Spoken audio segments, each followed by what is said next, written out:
And put my water. Where'd it go in case I need it again? Okay. If I take off the ice mountain thing.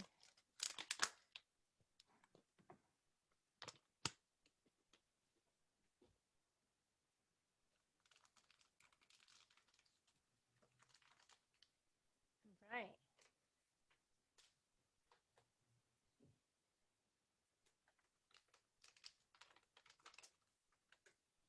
I even brought prep tissues in case.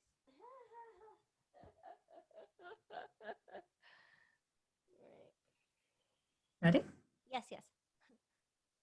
Welcome to Grieving Voices. Today, my guest is Katie Chonacas, Hi. and she will be speaking to us today about her experience being raped as a child, an adolescent. Katie, welcome to the podcast. Thank you. Thank you so much for having me, Victoria. I appreciate you. Thank you for being here. Introduce yourself. Where are you from? How did you get to, what made you to decide that you wanted to speak today? Sure. So originally my family's Greek. I'm from Michigan. I come from a big Greek family. And, my little girl dreams and desires was always to go to California and be involved in the entertainment industry on um, so many different platforms. And so now I'm bi-coastal. I live in Los Angeles and New York City.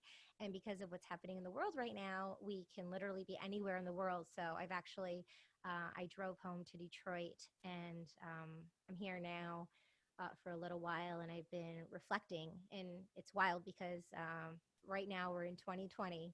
And it just came to me this past week that we're in 2020 and I left home in pursuit of those blueprints 20 years ago. So it's a full circle of 2 decades, and now I can look at the blueprint that I designed and created, look at the experiences that I've had thus far with travel, with my career, modeling, acting, music, every which way in the arts and kind of turn over a new leaf as a young adult and just really look at my circumstances as a child through that lens, the journey thus far, kind of reflecting, closing on that chapter, and just planting new seeds to create a new blueprint from a young adult lens with the experience that I've had, and look forward to the next 2 decades.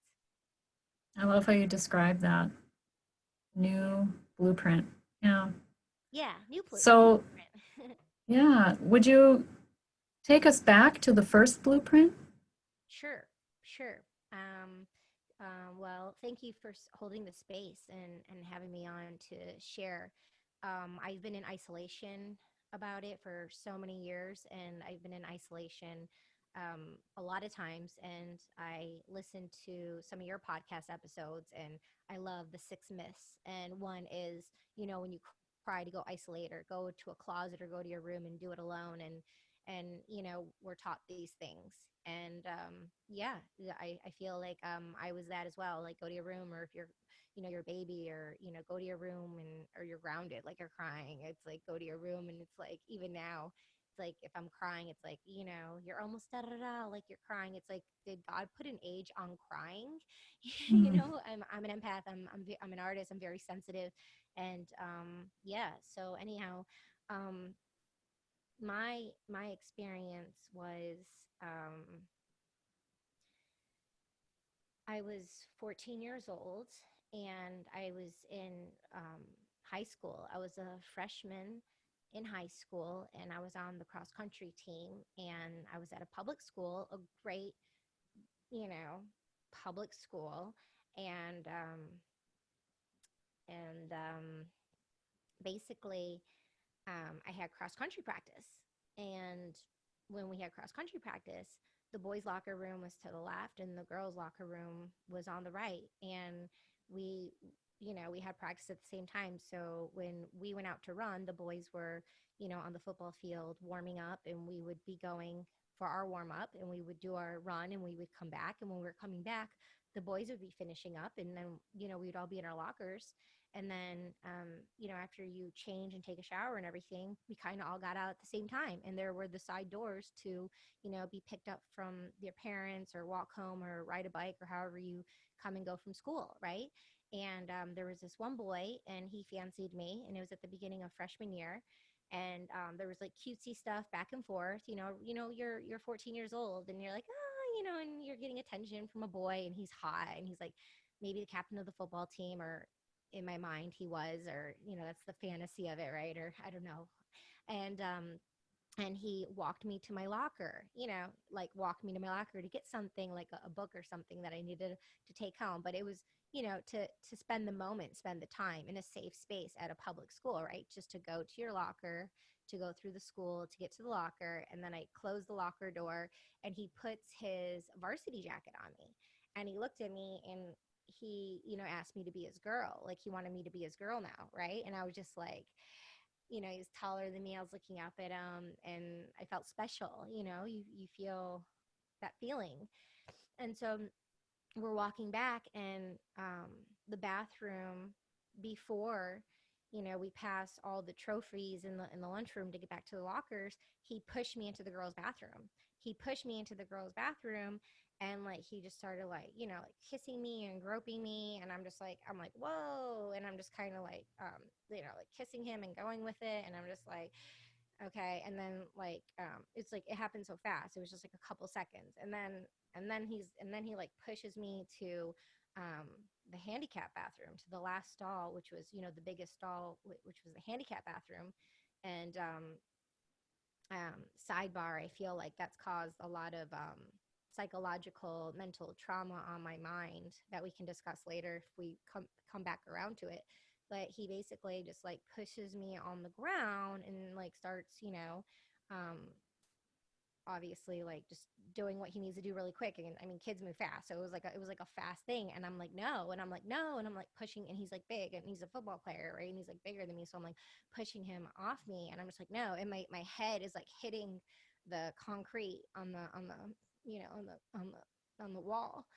And so like it's like he was just like on me, and it just like happened, and it was just like then it was just like done. It was like quick. And so like that was it. And I like went home, and I was like in so much pain, and I was bleeding, and I was like in my upstairs bathroom, which is right here. And I'm like in pain, right? And that night, it was a Friday. Because it was the first homecoming game of my freshman year. And that's how I started off my freshman year in high school. And it was the first home game, and I remember like I must have gotten dropped off, and I was by myself, and I remember just like walking, and you pass like you arrive, and you pass all the bleachers, and like all the like popular cool kids or whatever, they're like at the very end, like in like at the very end, you like walk back all the bleachers. And so I'm like, and then like there's like like 5 or 7 of my girlfriends who are like my girlfriends. And I'm going, and I'm walking up, and I'm walking up towards them. And there was this one girl, and they were boyfriend and girlfriend, but they broke up. And and she just like glared at me. She just glared at me. I was 14 years old. These were my girlfriends one moment, and then the next moment, none of them are my friend. They all took her side. They were all silent to me. She glared at me. And in that moment, and on that day, not only was I raped, I was taken advantage of, but I was shamed and blamed by females. And I took it on. And I took on that responsibility of being blamed and being shamed and feeling so small and so invisible, like it was my fault, you know? And so that was the beginning of my freshman year. Happened on Friday, and I ended up sitting up top of because another person, they'd probably like run off and cry or something. I don't know, but like I um just went like a couple bleachers above, and like sat there, and I just sat there, and I sat there through the whole game. But and I remember being able to like sit there, but I was like numb, and just felt very paralyzed. And I feel like a lot of times I've been able to freeze and be in situations and just kind of like take it, and just sit there and whatever the abuse was, and just like sit there, and because I have strength and strong will, and I'm just like present and there. But um it was very, diminishing. And like I said, I was 14 years old. So um it it was a lot. It was a lot for one person in one day that really, shape shifted some of the choices that I've made, and some of the behavioral patterns, and some of the things of how I've been, in my life thus far.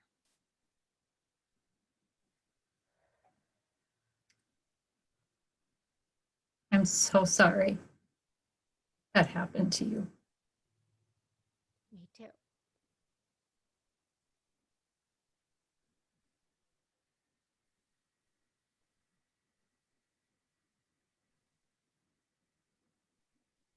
I felt my own body tense up as you were talking.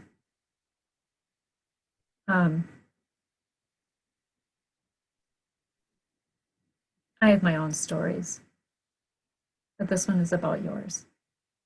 I've heard So I just want you to plenty know that on your podcast. I've heard some. I just want you to know that my heart goes out to you Thank because you. I know it's a really difficult thing to navigate. Yeah, especially when you take it on, and like I'm a very intense, loyal person, and I'm very strong. So I'm like, oh, like it'll just, go away, or like never happened, didn't happen, wasn't there. And you bury it deep, and you just keep burying it deep. And when you make the choice to bury it deep, and you just keep burying it deeper and deeper, it just becomes like a habit that you do. And you think it's like the right thing to do. And you justify that choice because you didn't have someone to talk to. Like you didn't, not that anyone wasn't there. Like, um, well, actually, what happened was I had summer school that summer. So the whole year passed, and then I had summer school, and then I got my first boyfriend, and he was a senior. And because of the intimacy of it, obviously, I was able to share and tell him what happened. And so he and all his senior friends, they're all like the popular guys. Him and all his senior friends showed up at his house. Showed up at his house with me in the car with baseball bats. And I remember he wouldn't come to the door. He wouldn't come outside. It was his mother, and it was his mother. And so there's the town where I'm from, and there's like the wealthy side, and then there's like the old side. And so he was on the old side, so the homes were a bit smaller than the new side. My dad, he designed and did the blueprint and architect and had and built our home, he and my mom. And so on the old tracks, on the old side, um you know his mom was at the door, and I feel like he came from a broken family. So like, I mean, I didn't know this when I was 14, but reflecting on it now, he comes from a broken family without a dad. He, had his mom was at the door. His mom was needing to deal with these seniors with baseball bats at his door, and so his mom very well knows what he did, right? But you would think at that state, then a mom would go to the school, right? But she didn't want her own child to be in trouble. She was suffering. She was scared. She probably couldn't handle her own child. He was troubled, and obviously he took that out on me, right? Not only in football, but on like me, like another. He was a child. I was a child. We were kids. He was in my grade. He was a freshman as well. The person who you know took action. He was abrasive and aggressive onto me. It doesn't matter how attractive you are. It doesn't matter how cute you are. Like no means no. You know. But anyway, so in the story of my boyfriend at the time when I was 14, and all his friends as seniors showing up to this kid's door, in my heart, in my mind, I felt good. I'm like, oh yeah. I'm like he got what he deserved. And that was in my mind. That was clarity in my mind. But now but then, recently I was thinking about it. It's like, no, no, definitely not. Like, the school should have known about it. This happened on school property. Like, the school still doesn't know. Like, the school should have known about it. That mom, like, I mean, I was too scared to tell my mom. Like, imagine if I had a relationship where we could tell one of my siblings, or I did tell my mom, or I actually had a friend I could talk to instead of my friends going against me and shaming and blaming me. If I had friends who actually told a counselor, told someone, or if I went and told a counselor and told someone, right? Instead of taking the shame and the blame.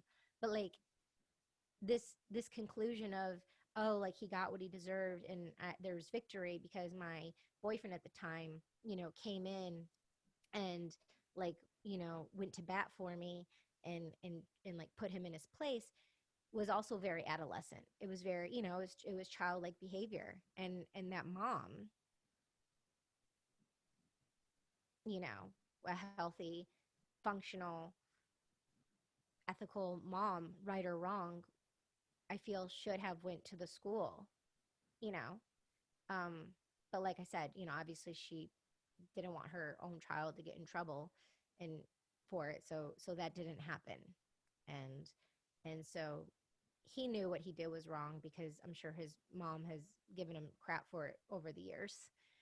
But yeah, that's kind of what happened, and that was the only closure I had with it in the school system. And that closure, in air quotes, closure, is a story I think that repeats over and over in situations like these. Mm-hmm. When you feel like you said, are paralyzed and don't know who to talk to, or you don't feel like you have someone you can talk to, or you take on the shame and the blame, right? And you try and rationalize, like, well, I kissed him back, or, I, whatever it is, right? It's just very easy to take on the shame and the blame.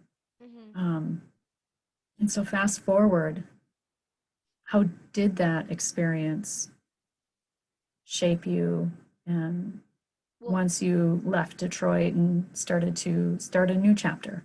well, fast forward, even before I left Detroit, I started skipping school. I was the fastest runner on the cross country team, or I was top three. It was Kelly, Kelly, Katie. We were the three Frosh Ks. That's what people were telling us. I was on the announcements twice a week. No one cheered for me. I was in the papers twice a week, which I loved. Like, being a go getter and being in the paper and being on the announcements. Everyone would like clap and cheer. But no one would clap for me. I was so embarrassed when they said my name, because I would do so well at the races, and I was on cross country. And so after that year, after my freshman year, I ended up dropping out of cross country. Not only did I drop out of cross country, and University of Michigan and all these like top 10 schools were looking at me for full scholarships. Um, I, um, my dad was a cross country runner, and he turned me on to cross country running, and we had this special bond, and we do have a special bond. And I was born on his birthday, and our birthdays are 11/11. And but yeah, so like I dropped out of cross country. I started skipping school. I became, just like this person. I was just like, I had disassociation from school. I like no interest whatsoever. I knew, I'm like, I'm an artist. I know what I want to do. I want to be an actor. I want to be in entertainment. So like I knew like my calling. And so I'm just like, F these people. And I just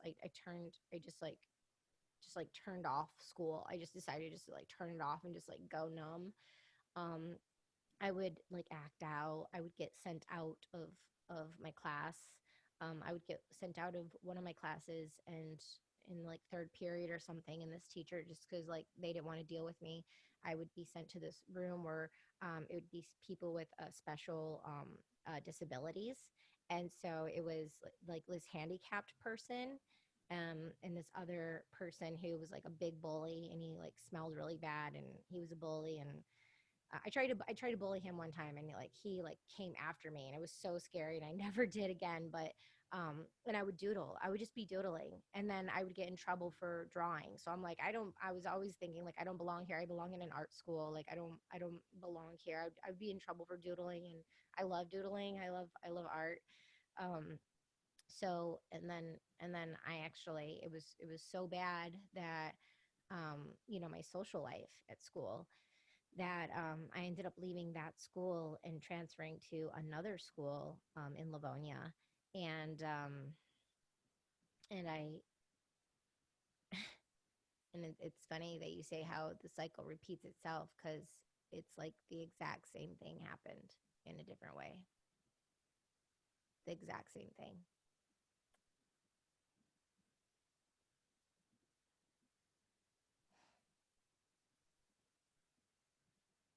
Yeah.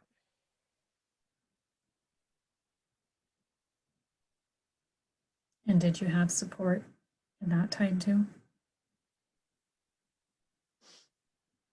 Or did what? No, no. But this time I was a senior. There were two boys who asked me to prom, and I should have went with this one boy. I should have went with this one boy, but I went with this other guy. And wow, it's like,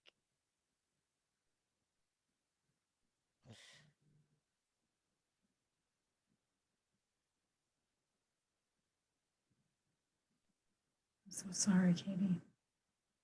yeah, yeah. It's wild how you are in these situations and you just find yourself so alone and so isolated, and but then you look to yourself. It's like, how do you put yourself in these situations? So that's what I'm thinking. It's like, how do you put yourself in these situations, right?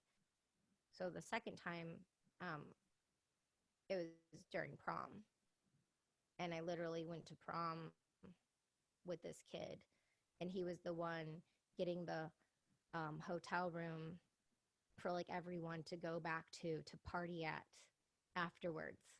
And so he literally, during prom, had us leave prom to this hotel room so it would be all set up so when everyone came afterwards. And so I didn't want to leave. I wanted to stay with the kids. They're all like the popular kids or whatever. And I wanted, obviously, I was completely insecure.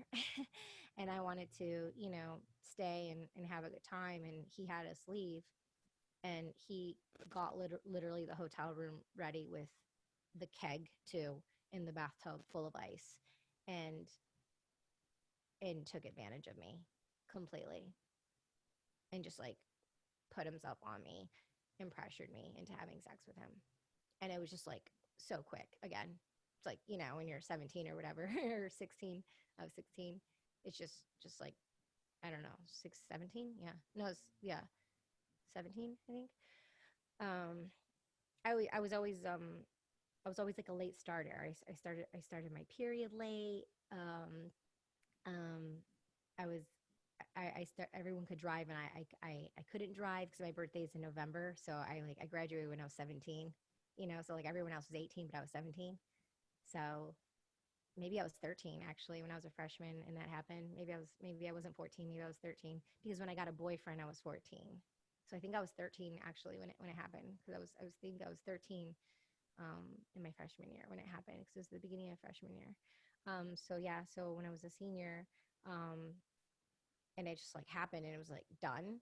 I just felt like he was like done with me, and like everyone showed up at the hotel room, and like everyone knew, and it was like, again, shame, blame, and it was just like felt like, you know, yeah. So that's kind of like that's what my high school experience was like, and I don't want to blame anyone or myself, but I definitely took on a lot of shame, and and and now, as a young adult, I just look at it like, if I were to talk to a friend, which I do, and I'm there and I'm supportive and positive for everyone else, I just hold space for myself just to be positive for myself and say, hey, like, you're a good kid, you're a smart kid, like, you come from a good family and everyone has their stuff, but there wasn't drinking in my house, there wasn't drugs, there wasn't infidelity in my home. you know, but like I have three siblings, come from a big Greek family, and you go to school and it's a whole different story at school. Yeah, there's ways to, that's why community is so important, building communities and having open communication and practicing open communication, and no matter what it is, to be able to, hold space and let people know, like, I won't judge you, I don't blame you, I don't shame you, and all these things I've learned and I've practiced along the way, and I practice them with others and I practice with myself, and I just come to realize that it's important to do those things and to keep doing those things. Did you, I mean, obviously you didn't feel like you could talk to your parents Yeah, yeah, definitely. despite having good role models and good examples and good family life. Where do Um, you think that disconnect was, where you couldn't talk to them? Or I was just going to say, I think when we take on that shame and blame, I think that's a lot of what keeps us silent, right? yeah, I mean, that shame and blame definitely kept me silent and definitely kept me restricted. But every family does have their issues, and based on how my mom was raised and her circumstances, um, she hasn't been a person I could go to and tell things, and she I don't think she had the mental bandwidth to deal with it. And I thought probably I would get into trouble. But, like when I was younger, I'd always like talk to my mom. It was like really difficult and to share things. But when I would talk to her, it was like peeling an onion. And I would do one layer and I'd get really excited. On a psychological level, I would like, like chess, like do different layers of like talking to my mom. And right when I got to this, when I would get to like the second layer and start to peel it, it would like if she got like a tear or showed any sign of vulnerability, she would just put her shield back up and like go to your room, or like, that's enough, Katie, and like she couldn't handle that anymore. you know um Crying to her is weak, not not a strength. um you know she didn't have her parents she could talk to. I would be sent to my room or told to stop crying, if that gives you any frame of reference of being able to be vulnerable. So it wasn't um, advocated in my life, um, with with my mom. It wasn't either in mine. And that cycle repeats. And that's why I'm so passionate about the Helping Children with Loss program that I facilitate, because it breaks that cycle.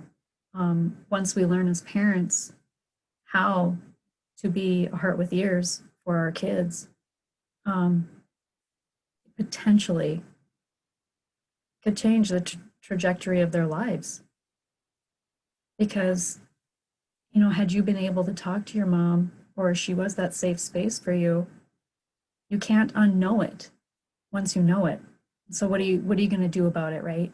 yeah, I think that's where like a lot of my anger came from, and then Mm-hmm. so I think some of that's where some of my blame came from, like some of my anger towards my mom or maybe towards my dad, like maybe some of my anger came from, and I was blaming. But like I hadn't, but then that's also where my compassion came from, because I don't blame them, because I wouldn't be Mm-hmm. living in this world if it weren't for them. And they they didn't know how, like, my mom didn't know how, like, because her parents didn't know how.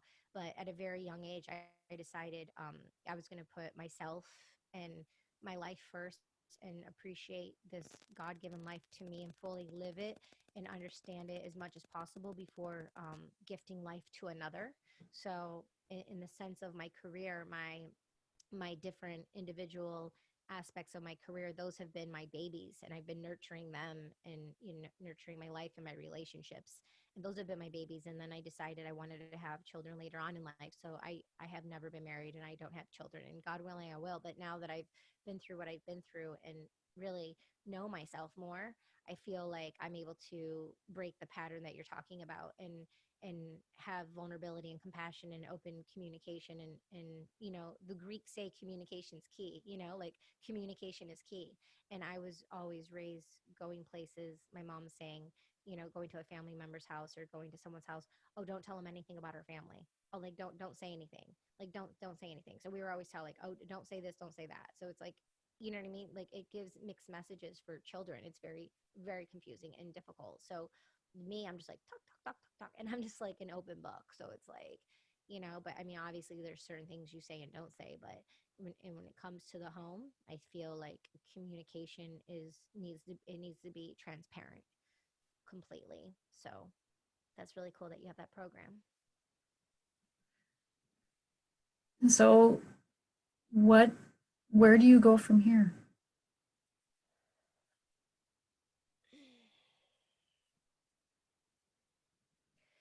Uh,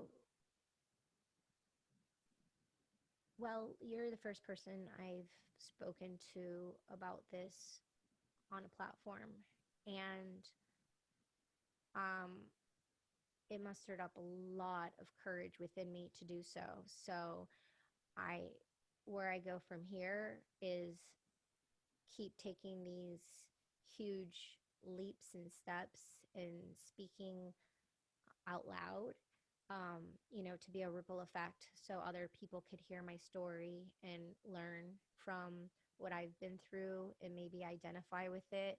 And so it's important, I feel, to, speak on it, not all the time, but definitely speak on it because um, if I don't, and I kind of think this would apply to all human beings, that it has power over you, and it takes over, and it's like a blanket, like just like engulfing on you, and you're like not able to breathe and see clearly, and it's just so dark, and it's such a lonely place. And so I just don't want to feel that way. I just don't want to feel that way at all, and I don't want another to feel that way. So um I'm just like, it's like chipping away, with like an ice pick, and just chipping away to not have it, not let it have any control over me. um and also, another thing that I do is, that I've done and that I do as a human being, I take all of it and I apply it to my work. I put it into my actor. I put it into TV, I put it into film, I put it into my drawings, into my paintings, I put it into my poetry, so I take it and I apply it to art, because that's what life is for me. Um, so, and I feel like, those are healthy things that I can do with the circumstances that were given to me. And I don't want to justify or compare my circumstances somebody else's, because I know we all have different circumstances. So there's physical circumstances, which is bloody and gory, and but then there's psychological, mental circumstances, like a spiritual war, a psychological war, and mental health that is just as gory and bad as a physical in the blood that you see. So mine's more of the invisible patterns and the invisible energies that you think you can't see, but you really can see, and you definitely feel them.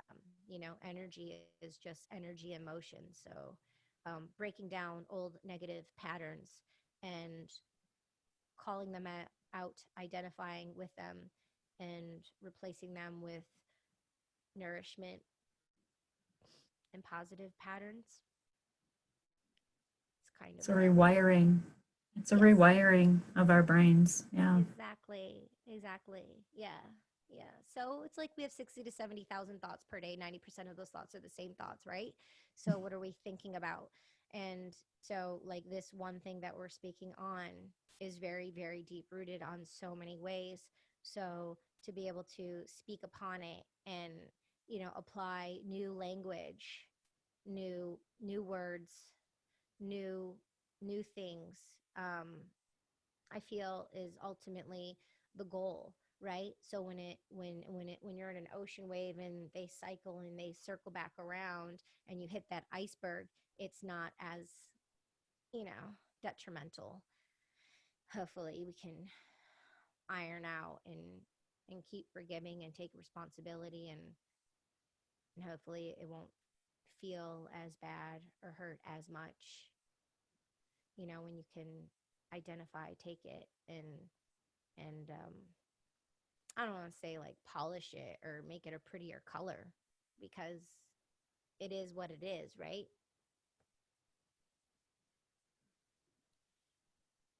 Those of you listening to this, just energetically, I would just want you to send Katie some love. Um, because I know this was not easy for you. Um, it wasn't even easy for me to hear, if I'm being honest. Um, because there's a lot I haven't spoken of. But it just really honestly came to light this year. And so I'm still unpacking all of that. You give me courage. And this is such a message, too, for parents to hear. I have a 13-year-old. Actually, she's going to be 14. She has a countdown going on when she's turning 14, and I'm terrified. Yeah, my Um, niece, she's 12. And so I want to, like, same, right? But it's like, also I want to be careful not to hold that worry and that terrifying energy, because I want to hold light and space and excitement for them, to you know to not have that energy vibration be so low. I want to be mindful of that, but also I want to be like mindful of how I can approach her, and mindful of how I can share with her in a healthy way, certain things, to be able to have that communication. And it's like with what's happened and being in the world, you would think one would know how to approach those kind of things, right? But when it's your child or a child, it's not easy to have that conversation. well, and you resort to what you know. And thank the Lord that I discovered grief recovery and Reiki, because together they have definitely opened up my eyes and helped me to peel back the layers of myself and have made me a better parent. Uh, I'm attuned to level 2. What level are you attuned to? Did you do the master to 4? I'm master. Oh, cool. What number? Yeah. It's 3. Oh, cool. Okay, cool. Yeah. I'm gonna do the Karuna actually pretty soon here. Okay. I'm an 11. So Amy Bella, who attuned me, she was level 10 from the original source, and so she attuned me to. No, she was 9, so I'm attuned to level 10. I'm not sure what I'm gonna edit this part out because my Sure. dog. Okay. You hear my No, dog? you should just leave it natural. This part, this piece here Yeah. with the Reiki. Yeah. Oh, my dog's barking in the background. Yeah. Yeah. Um, I'm not sure. Well, I'm a Reiki master, and I'm going to be doing my Karuna in a couple weeks.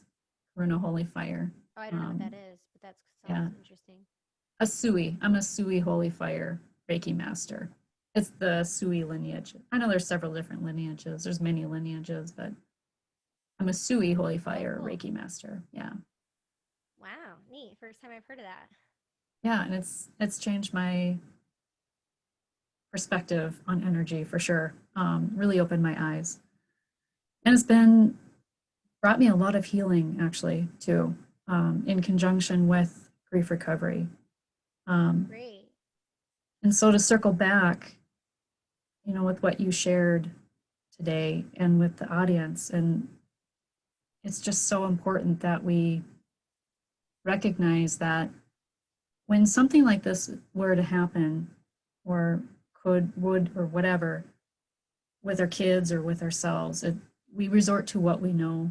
And I just want to say that there are new tools, and there are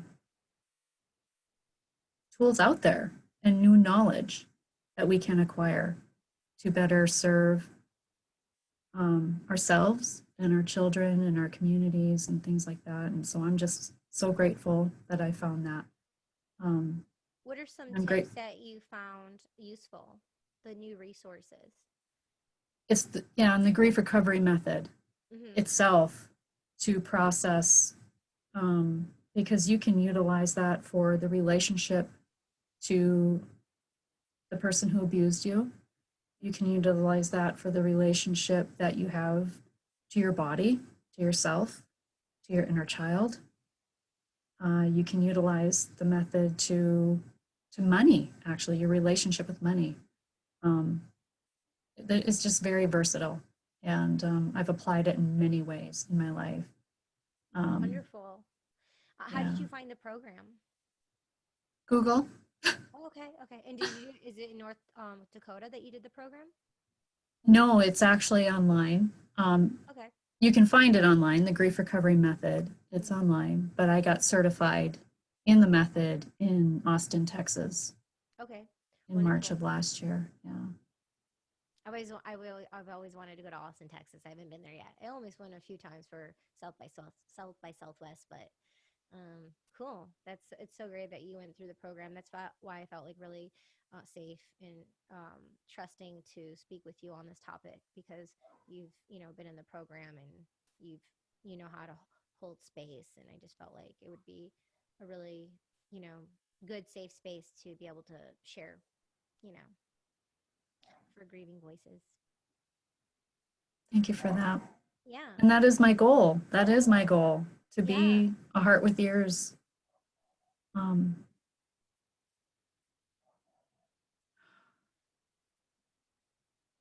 just hold on. Oh, sure, sure. You know what? I'm going to go Okay. shut him up. 1 second.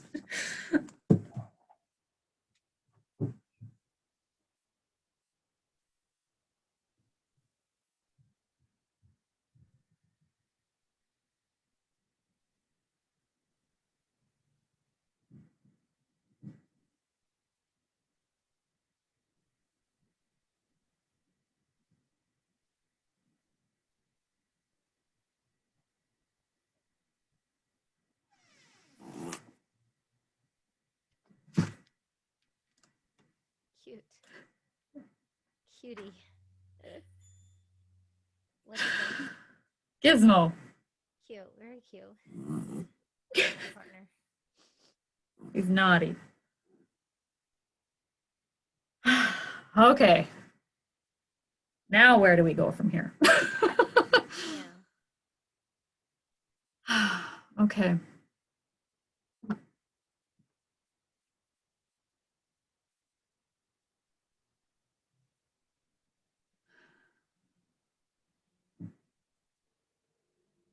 Let's see. I'm trying to think what else there was.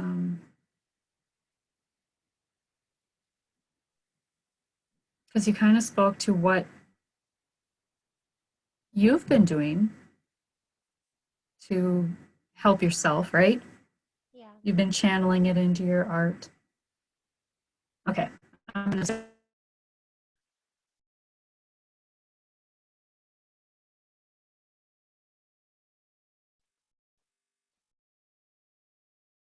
really help me. I'm sorry, the video just went out and just came back. Oh, can you see me now? Now, yeah. Okay.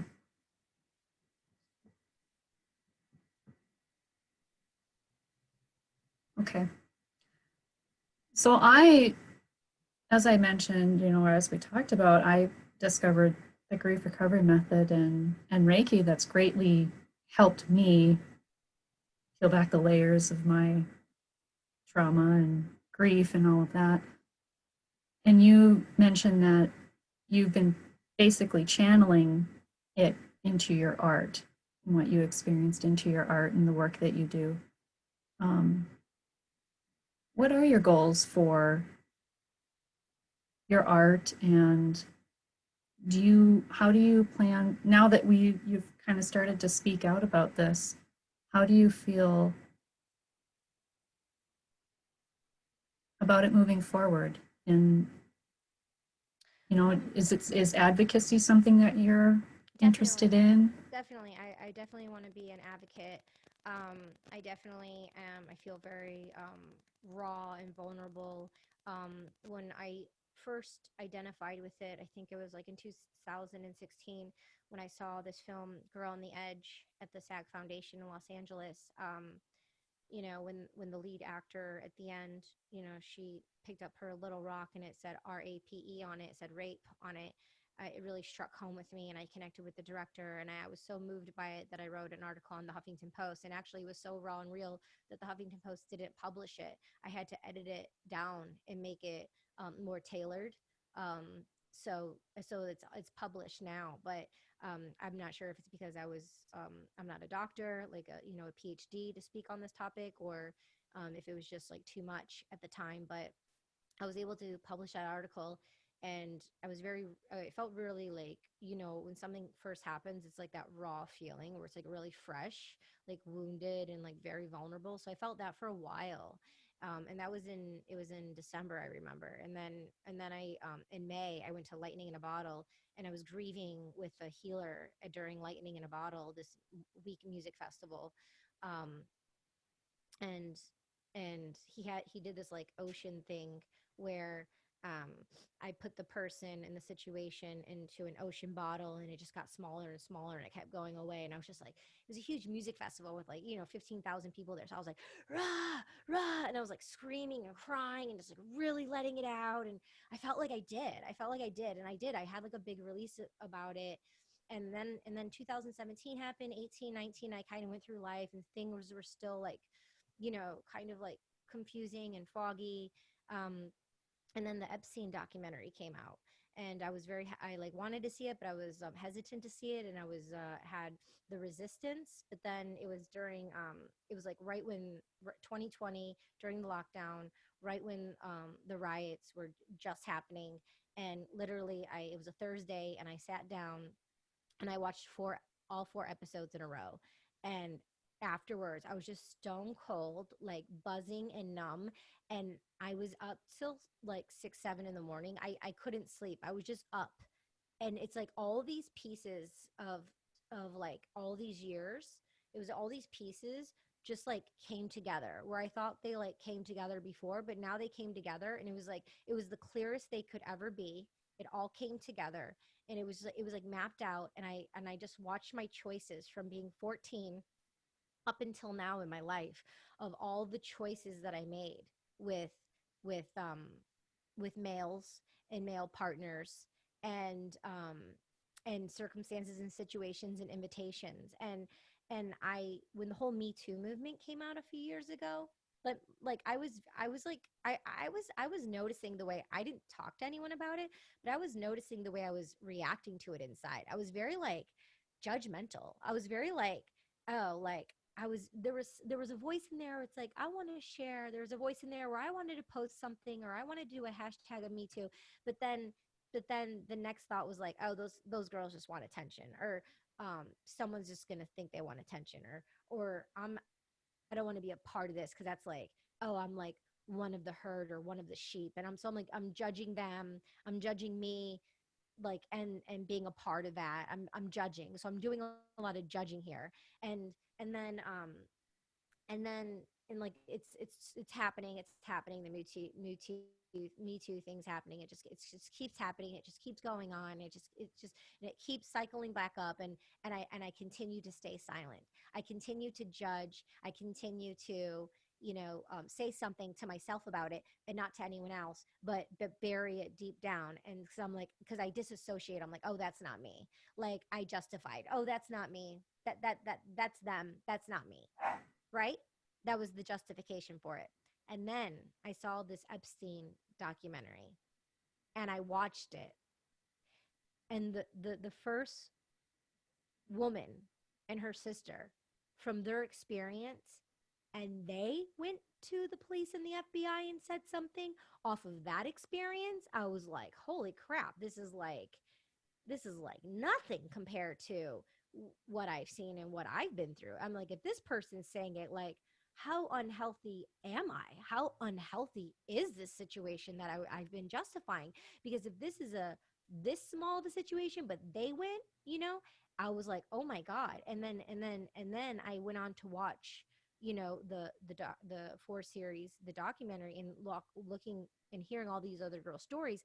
And because of these other girls that had a broken family, or they didn't have a mom, or they didn't have a dad, or they were into drugs, or they were like drinking, or didn't have parents, or they dropped out of school, they or whatever, it's like, oh, I didn't have I was justifying this whole I didn't do cocaine, I didn't do drugs, I didn't have parents who did drugs, I don't, my mom's here, my dad's here, they're here, like I don't have like stepfathers and people coming going, I wasn't sexually abused, like, you know, by a parent, like this didn't happen to me. So I would I went on in life,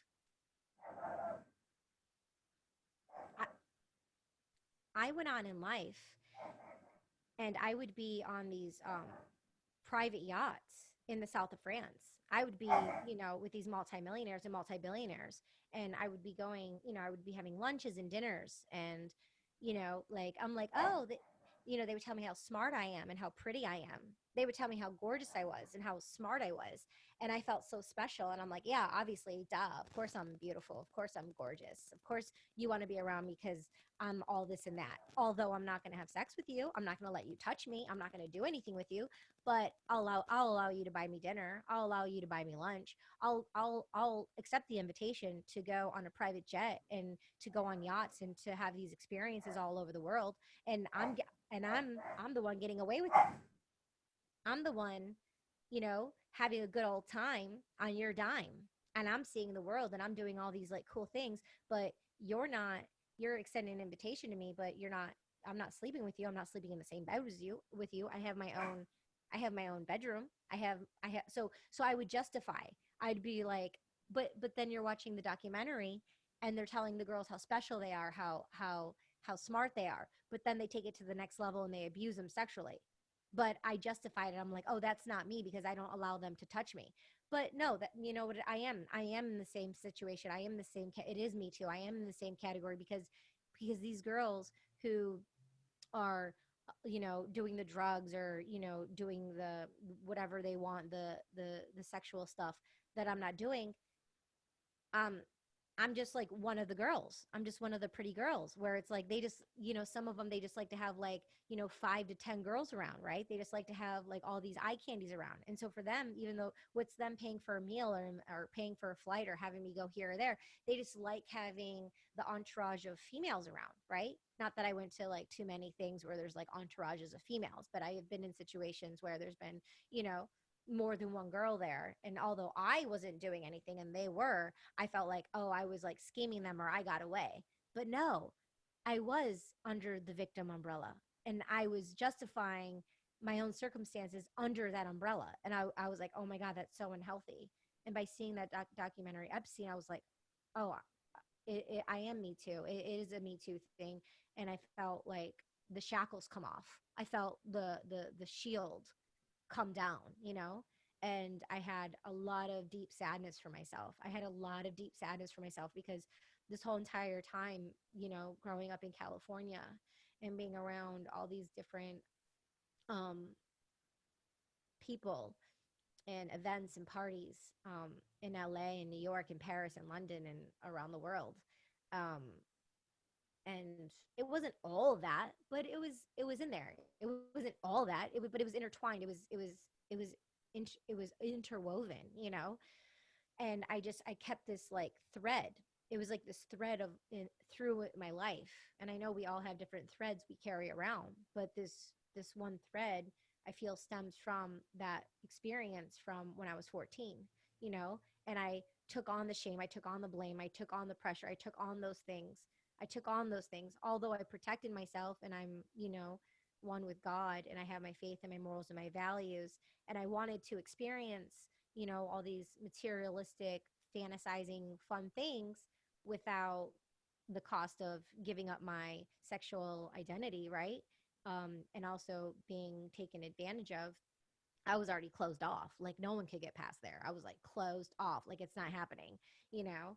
and it just wouldn't happen. It just would. And a lot of times, because I was tough and strict and strong in these ways of my personality, but also my morals and my values, I also feel like some of that closed offness, because I made the choice not to let anyone in, because something was taken from me, because like no means no, but because it was taken from me. So maybe when it happened in my young adult life, you know going through my 20s, in California and around the world and stuff, maybe that also gave me a internal strength and a build on to where I wasn't going to let anyone prey on me, because I knew what it felt like already. So these other girls in life who have their own experiences, I'm watching them in the documentary, and it happened, many times over and over. And I was always just like, oh, they're so weak. Like before the documentary, I'd be like, oh, those girls are weak. They have no morals. They have no values to allow those kind of things. I would justify it, and just say something like, oh, they're doing coke. They're doing an 8 ball of coke or something like that. They're just, having sex for money or something like that. And I would judge them. I would judge them. And when you're judging others, you're only really judging yourself, you know? And like I said, I felt like I had a one up over them. Like I was better than them because I didn't allow, um, you know, that repeated abuse going over and over. But it was still abuse on a psychological level, and it was just unhealthy patterns just to be a part of, right? When I could have been in a relationship with somebody, when I could have been around real friends, real friends, and not people who aren't your friends, So I was really, really frustrated and angered and really mad at myself for not building up healthier friendships and communities earlier on. I do now. I'm grateful that I have them now and I'm developing them. But of course, you're always wondering, like, oh, you know, what if that didn't happen? Or what if I wasn't a part of those things, thinking I had to be a part of those things to make certain things happen, from my own limiting beliefs and isolation of not communicating and sharing, unhealthy thoughts and beliefs come up.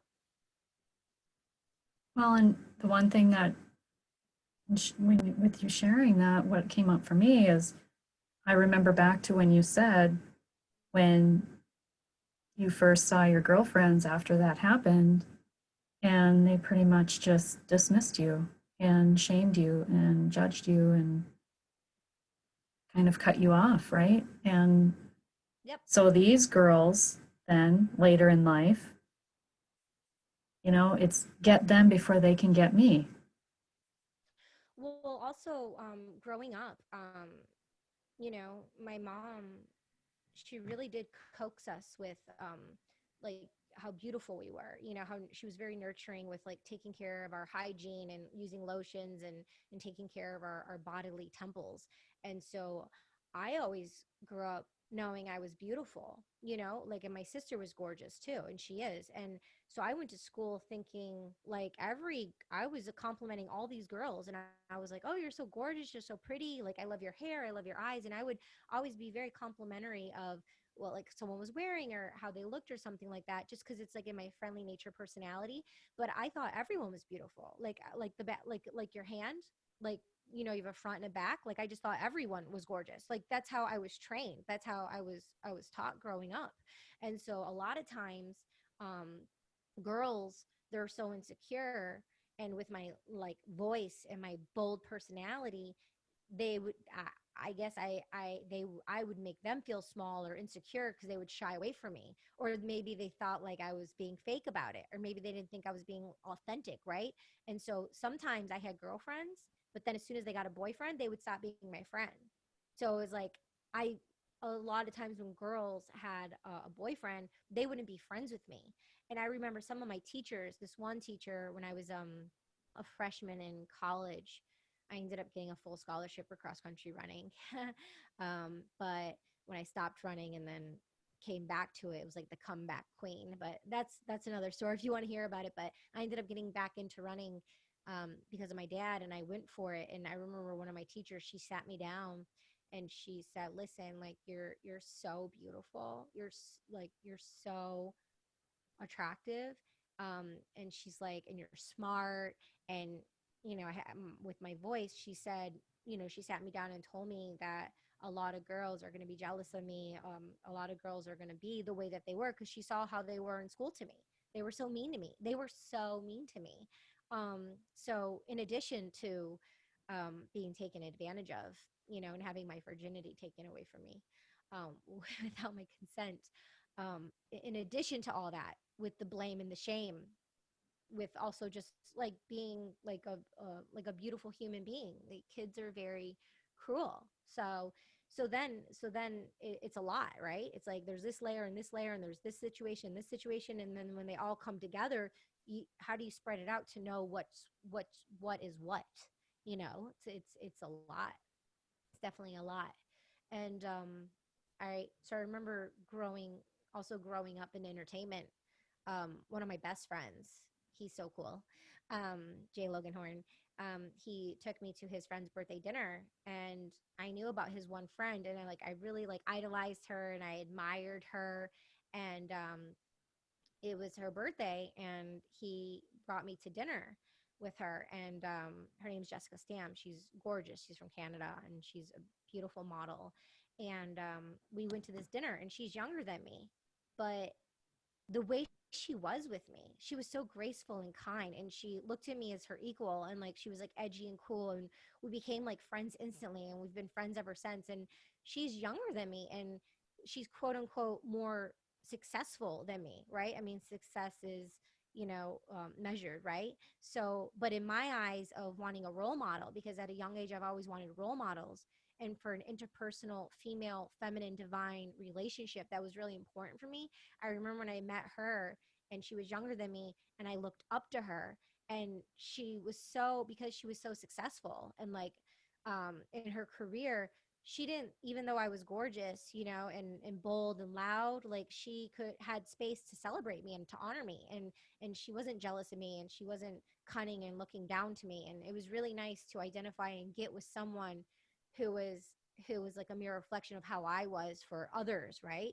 And it took a long time for me to meet someone um, like her. And she's very special, and I admire her greatly. And she kind of gave me a new hope of confidence of what it could be like to, keep the faith and keep being how I was. And since then, I've met a lot of beautiful, empowering, beautiful women and gems along the way, and I've deepened my relationship with the divine feminine and have real, true relationships with females. Um, so so that's a part of it all too. It's a lot of ripples from Yeah. one experience, and Yeah. that's a very good example of ripples, of how we can have one experience and how it just transcends time and writes on who we are and how we present ourselves to the world. And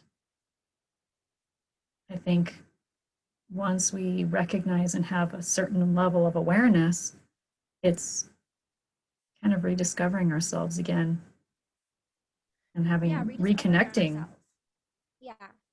And it's like the way that I always was, that's how I wanted like all my girlfriends to be. That's how I wanted to be with all my girlfriends, and to truly be in that. But with how I grew up, and we're kids, like I didn't grow up as a child in LA, where there are people who have careers already, right? So like I'm growing up in Michigan, so people are still kids and going to school and what have you. So I understand I understand that it took time for me to meet a match of mine who was at the level where I was at in regards to women and empowerment, and the strength one has for being a human and being that voice for others. But you are who you are. You know what I mean? No matter what happens to you or what happens in certain situations, um, we are who we are. And sometimes it gets covered in some muck, right? But then once in a while, a gem comes around like Jessica, and it's a mirror reflection. It reminds you of who you are, and you being your best self. And knowing that maybe you've had some like lonely times and roads, um and it's very obviously intimate and raw. um and I don't even think she understands the level of impact it's had for me and how special our friendship is, but um it really is. And excuse me. And so I continue to be that for others because it's who I am. And like I said, I've met um females along the way. Tish Hicks, who has the VO Dojo, who's a pioneer in voiceover. Randy Thomas, who was the first female disc jockey, and she paved the way for women in voiceovers. She's the voice of ABC Nightline. She's the first woman anchor. She was the first female disc jockey. She's the first woman anchor. She's been the voice of the Oscars for 10 times total. She's been the voice of the Tonys for 21 years in a row. And she's my friend and she's my role model and mentor. And I'm like her spiritual daughter. She's like my spiritual mom. And so I've met these beautiful women along the way who are successful and proud to call me their friend, and I'm honored to have them on my journey, and they support me speaking what I do, what comes up for me, and they hold space for me, and I honor them. And it's like with everything that's happened, it's I feel like I appreciate it even more, and the relationship is even more juicier, because I've been through the hardships, and they know what it's like because we all have our own hardships. And I know I have the strength and the determination to be there for them if and when they need me. And I feel like that's what the journey is about, being showing up and being there for one another. A lot of messages today. Um, Messages for parents. Um, yeah, I love the dog, but I'm going to shoot him. I let things roll when there's birds and noise. I interviewed my friend in Africa, and there was like so much cool background noise. If it's natural, I just let it roll. So Birds would be fine. I'd invite birds, but a okay, look at dog. V. He talks down. He's in New York City with ambulances going by, and he just talks over it. If the content's cool, good. The people don't care. It's real. You know what I mean? This is the first time this is happening too. Okay. So I'm not used to just rolling with that. Well, I'm fine with it. So if you're cool with it, let it roll. Let me close the door. 1 second. Okay.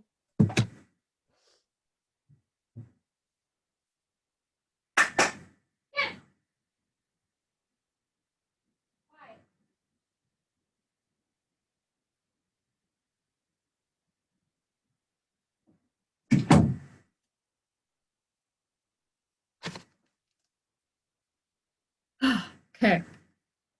My kids are going to be walking through the door in about 6 minutes. So, what I want to circle back to is okay, a lot of great messages today for parents. Um, Thank you for sharing your story, your grieving voice for the first time. And I'm honored that you felt safe sharing it with me. My pleasure. My pleasure. I write poetry as well. And I haven't even written about this in my poetry because it's so isolating and so scary that I've been even scared to write it down. Like even in poetry. So maybe in the near future you'll be able to read some of my poetry as I'm being more open about this. And you know, um I make music under the Sophisticated Psychos, and the music's really cool, and so I put the emotion and things into music. There hasn't been too many lyrics on this topic, but it's food for thought in this moment that maybe there'll be songs in the future because I do spoken word poetry as well. Maybe I'll create a piece where I talk on this topic in a poetic kind of way to share and educate and be a ripple effect for others. Um, I'll have to meditate on that some more. It'll come to me, but Um, I do make, coming from Detroit in the underground music scene, I do make beats, and all the music's available on all streaming platforms. I actually have an EP coming out October 20th.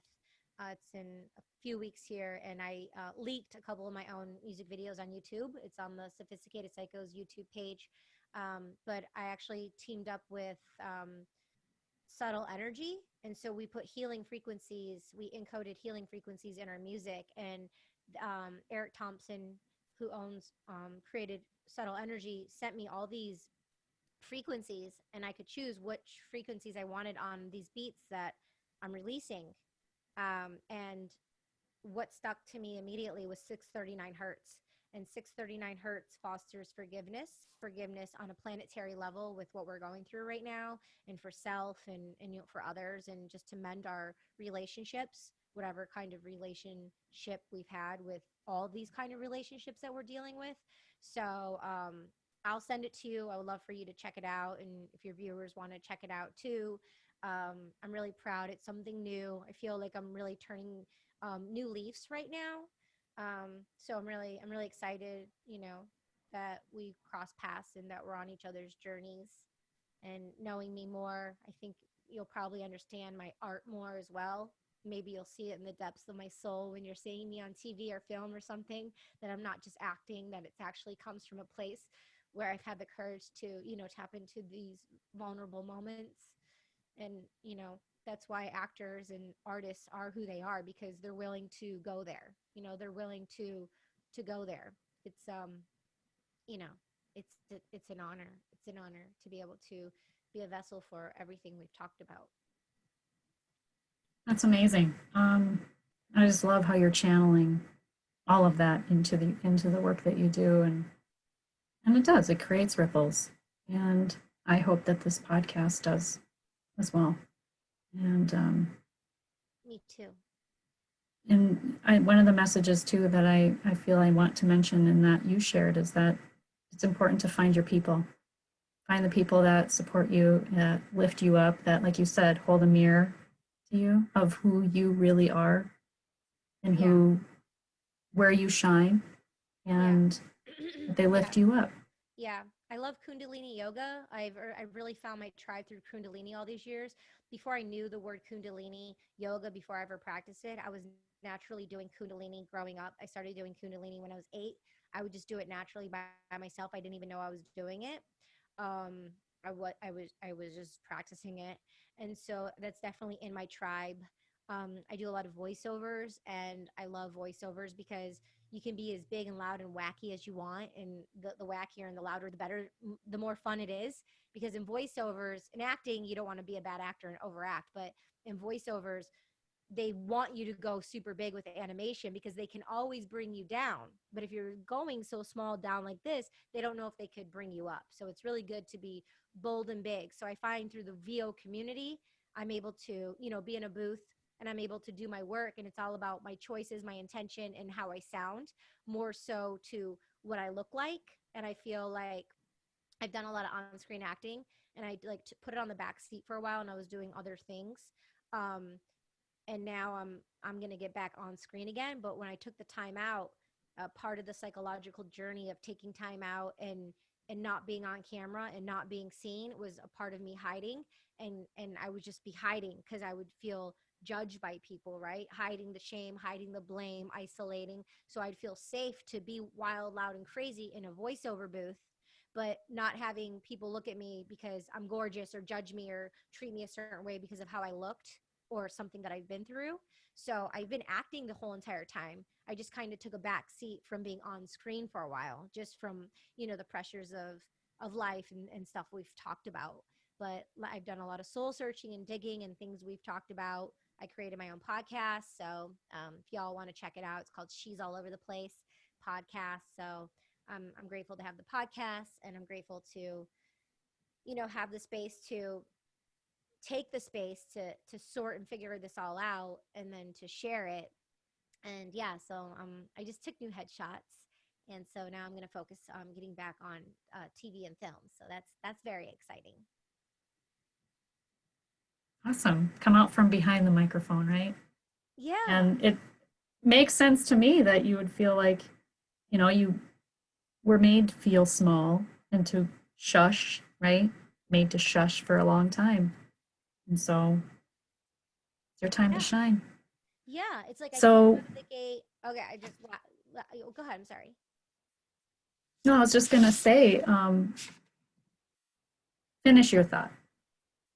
Oh, I was gonna say like I came out of the gate like like boom all out, and then I'm out there and I'm doing these things, and then with the stuff we've talked about, now I've taken time and space to reflect, identify, sort through them. It took like a long time to because then you feel like you know what you're doing, then you keep going, but then it's like wait, something still feels off, and there's the confusion, the cloudiness, and there's the whole journey that you're going through. So I feel like now, especially in 2020 since the lockdown, I've been able to just really take a back seat and really stop everything, stop all the patterns, stop all the cycles, and just let everything just like fall down. And when I think it's all down, because before like I thought it was all down, and then I kept going, but some stuff came out, but it wasn't right. And so now I've been able to really stop, and just when you want to like okay keep going, no, be able to stop more, be able to stay still longer, and more stuff has come up. And so now I'm excited because I since I really held depth of space, now I can, like I said before, I can take it and apply it to my work, so I can go back on screen knowing, like more confident than ever. It's like, and this time execution, like bullseye, like no one, nothing, whatever is going to stop me, because through and through, in and out, everything that's happened, good, bad, and in between, I know myself so well. Like Socrates says, know thyself. And before, it's like you think you know yourself and you're always getting to know yourself, but now it's like in 2020, now more than ever, right? Know thyself. And now I can take that ammunition and apply it to my craft and to my work and make multi-millions of dollars doing it with a smile on my face. Amen. I love Yeah. that Amen. Mm-hmm. because it's your birthright and Yes. you don't have to be, or say, or perform in any way to receive love, to receive, um, we got to give that to ourselves first. And Really. Yeah.